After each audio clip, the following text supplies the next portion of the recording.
Cool. Hello. I decided to record this lecture so that you can always go back and take a look at it instead of doing it live. And so let's start with the Revolution, the American Revolution.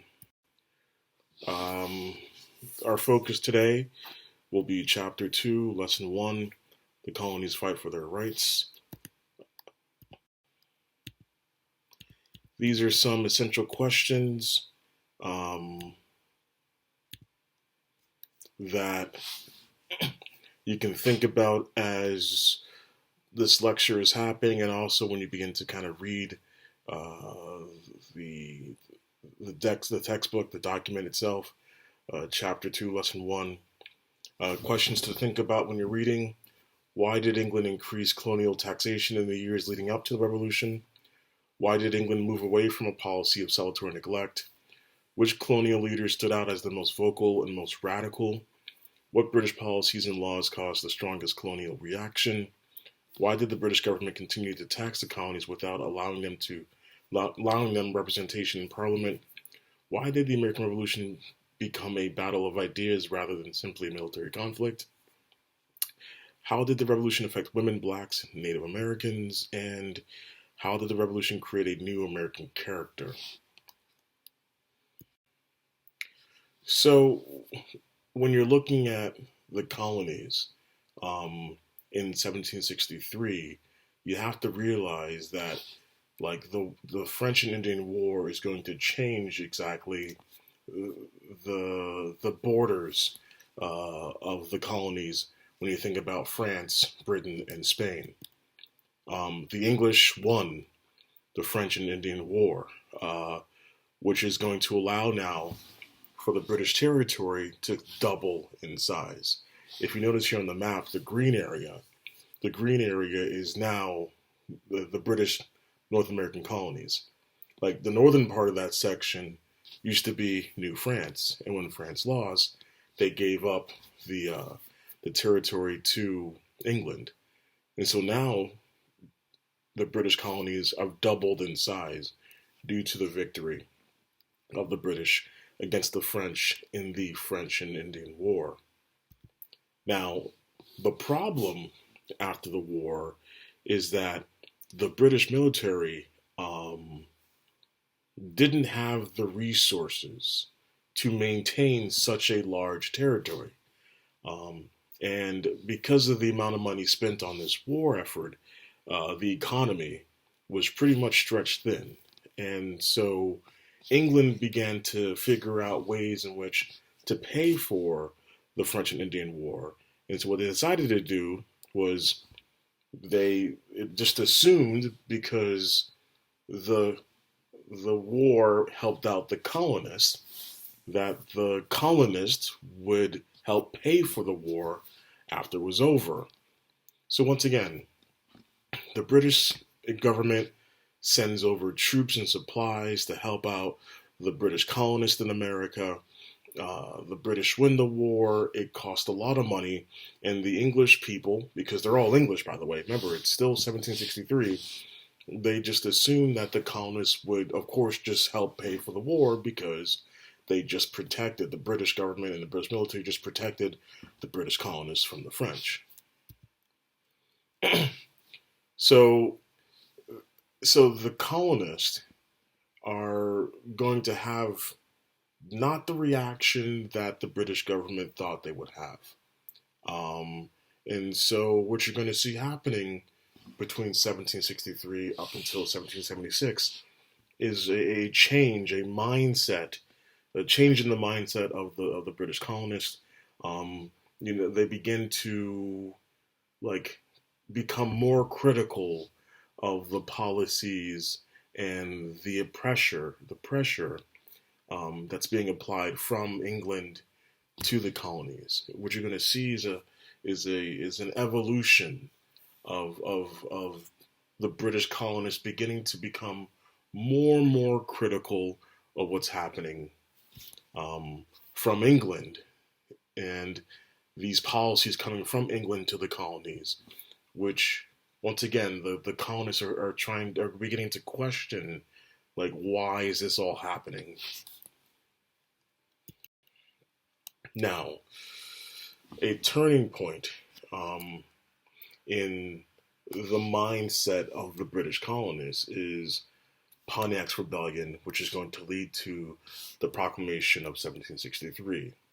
Now, the Ottawa chief, Pontiac, um, is trying to figure out a way in which he can get rid of the British.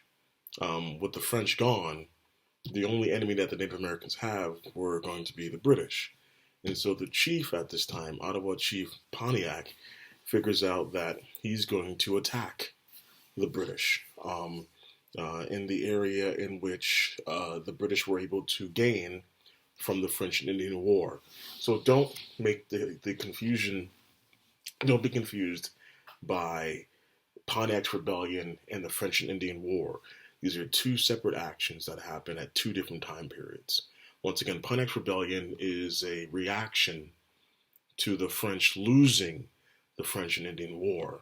And Pontiac, along with other several Native American groups, decide to attack the British. So, where do they attack the British? Well, they attack the British along the outposts and the forts that are in kind of like the area that was once the French. Because remember, as the British are now taking over the New France area, what you're going to see happening now is the British trying to defend that area. But remember, as we talked about before, there's not a lot of resources available for the British military to defend such a large, vast new territory. Now, the British were able to stop the rebellion, and in order to kind of preserve peace, what the British government decides to do is create this proclamation line, which is the Proclamation of 1763, which pretty much says that no colonist can go past this line. And if you look here at the map here, you can see the 13 colonies on the East Coast, and the line goes pretty much to the Appalachian Mountains, like a geographical boundary between Native Americans who are still in New France, which is now part of Britain, British colonies, and the English colonists who really, really, really want to go into this new area because they want the farmland, they want the land. Now, because that the British government says that they can't go, this is going to make the British people really upset. The British people in America really upset. Now, why would the British colonists be upset at the fact that the British government is trying to protect them from being attacked by Native Americans? Well, this idea of salutary neglect. Now, for a long time, Britain had a trade policy, which pretty much discouraged the British from trading to the French, the Spanish, and other countries. Because quite frankly, remember, if you go back to the last chapter, this idea of mercantilism, the idea that, quite frankly, in order to strengthen the country, you have to trade between the mother country and its colonies. So Britain began to realize that the British merchants were trading with other countries, and so they enacted a trade policy of, once again, this mercantilism, this idea that you only trade with us and us alone. However, these policies really weren't enforced that much. So this period of salutary neglect happens, in which, quite frankly, the British had these policies on the books, but the government really didn't do much because they were they were dealing with other issues. They had other wars going on around the world, and so, quite frankly, there really wasn't time to kind of enforce this policy. However, with the end of the French and Indian War, now the British government can now begin to enforce this policy. Now, part of the reason why they didn't enforce the policy because they believe that not enforcing the policy would actually help the colonies grow. Remember that the first colony that was pretty much established was in the early 1600s, and so it took a while for these colonies to develop, and so they hope that with less restrictive policies or less enforcement of these policies, the colonies would eventually grow. However, because of the French and Indian War, what you're going to see happening is a need for the government to enforce these policies because they need the money. The British government spent a lot of money on protecting the British colonists, and so they really do need this money. The government needs this revenue in order to pay for the war effort. So, more discussion questions. We're kind of going through, we're still in lesson 1 here, chapter 2. Like, what differences in views did the British and the colonists have about each other in 1763 and why? How did Pontiac's rebellion affect the relationship between the colonists and England? Why did the British policy of salutary neglect in regard to colonial trade?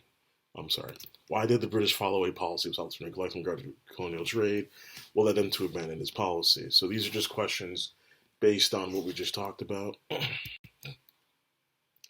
So, part of policies that were going to be enforced after the French and Indian War would include the Navigational Acts and the Molasses Act. Now, the Navigational Act pretty much said that, like, it's a protective law. It's a protective law that is supposed to, like, pretty much send goods and services from the colonies to Great Britain.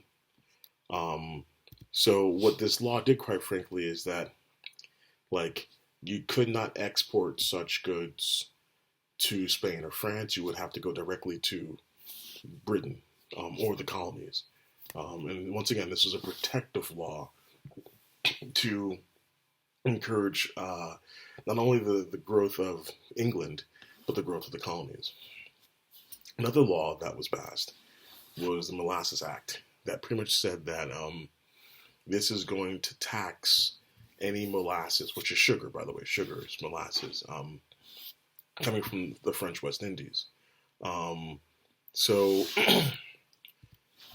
the reason why they do this is that to force the British colonists to pay for molasses that's not being sold by the French. They wanted people to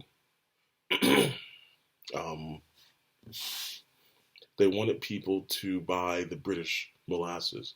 The problem was that British molasses tend to be more money than the French molasses, and so what began happening was smuggling is going to happen between the French West Indies and the British colonists who really do want sugar.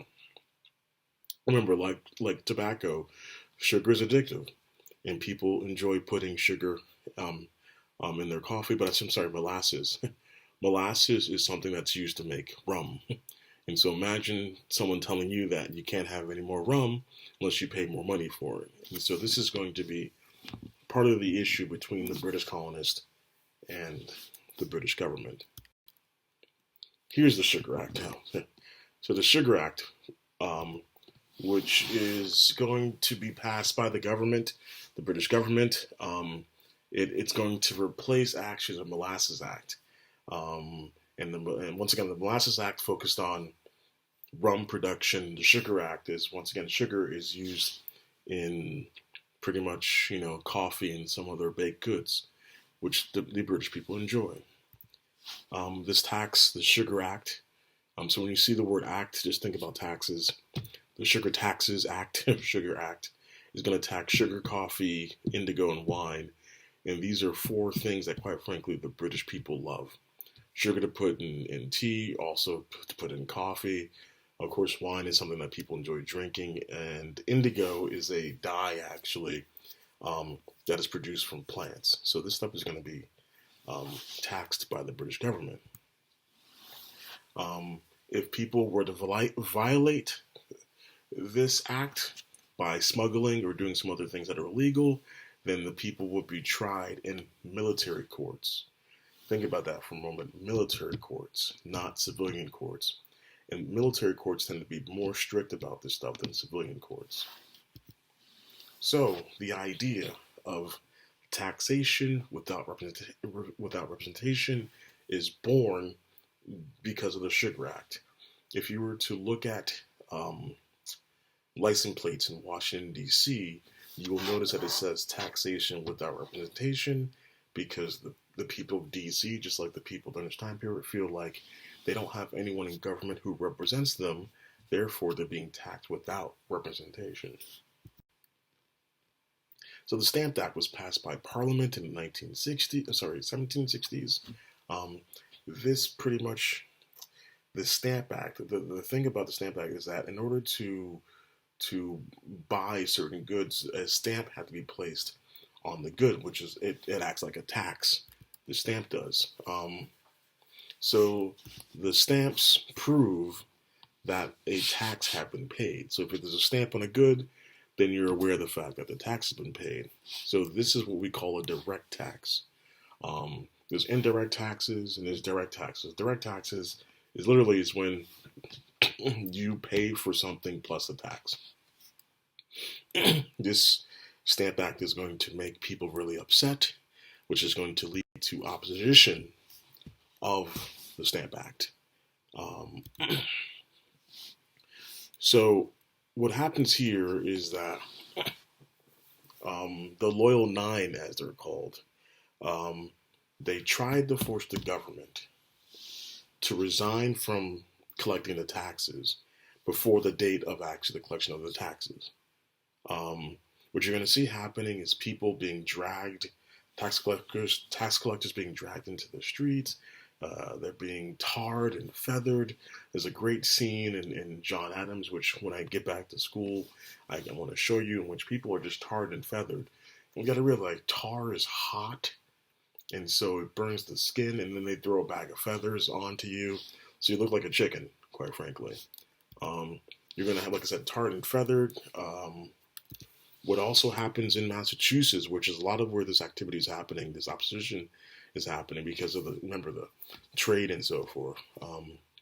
Like the governor of Massachusetts, his house was burned down. So what you see happening here is like a lot of opposition growing towards the now enactment and enforcement of taxes on the British colonists.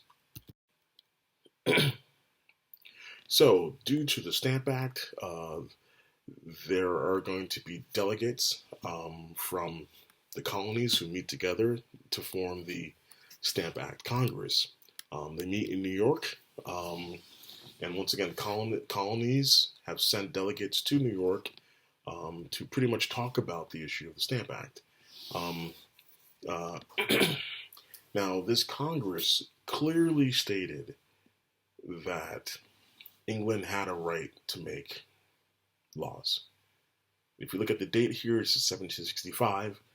The representatives of this Congress realized that, yes, of course, England has the right to make laws. However, the argument here was taxation without representation. The argument being made was that, wait a minute, how come, like, you can tax us, but we don't have anyone representing us in Parliament? That was the argument, was the fact that there are people in England who represent people in England. However, there's no one from the colonies in Parliament who represent them. So how is it possible for the government to tax us when we don't have representation within Parliament? And so the Stamp Act Congress agreed that there should be a boycott of goods that are being produced and made by the British. Sons of Liberty. This is a group of men who are formed to protest the Stamp Act.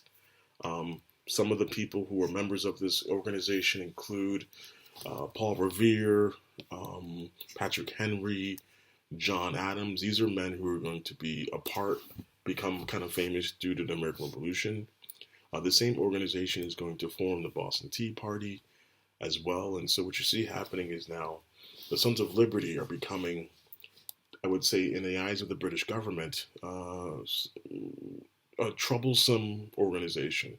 You can almost make the argument that this is a terrorist organization if you were the British government.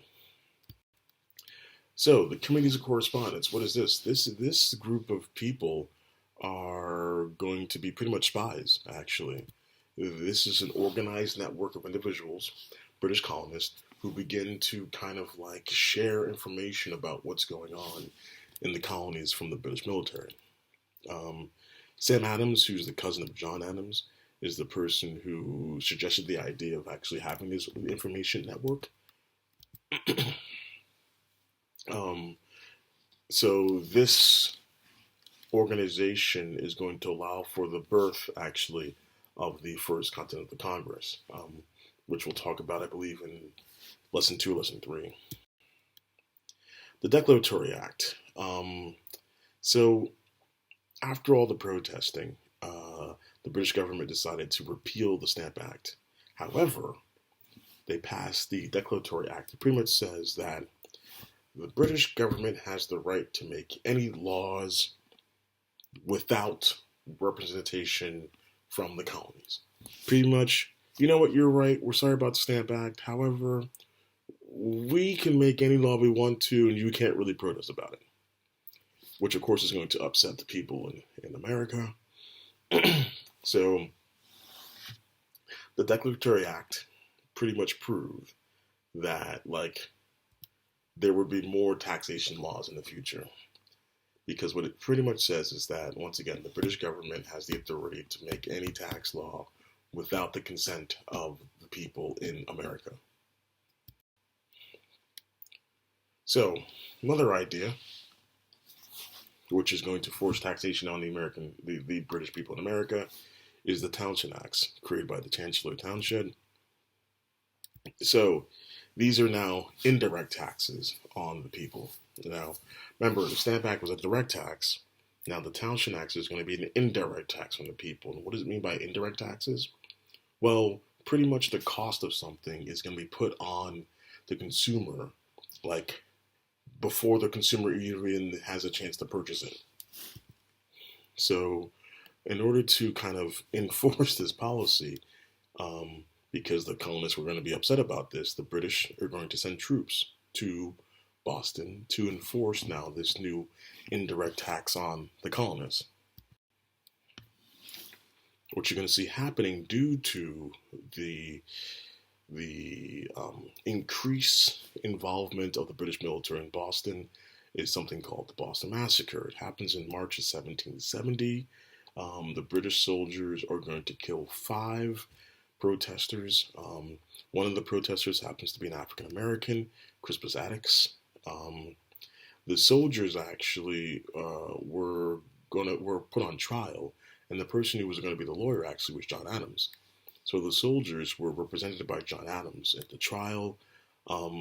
Most of the men were found not guilty, and they were allowed to actually board a ship and go back to England. So now you can see the buildup between 1763 at the end of the French and Indian War, leading up to the Boston Massacre here, which is pretty much now the end of Chapter 2, Lesson 1. So what I want you to do right now is this. I want you now to go back to your worksheet. Go back to Microsoft Forms and please answer the questions 1 through 5, which are the last questions at the end of Chapter 1, Lesson 1.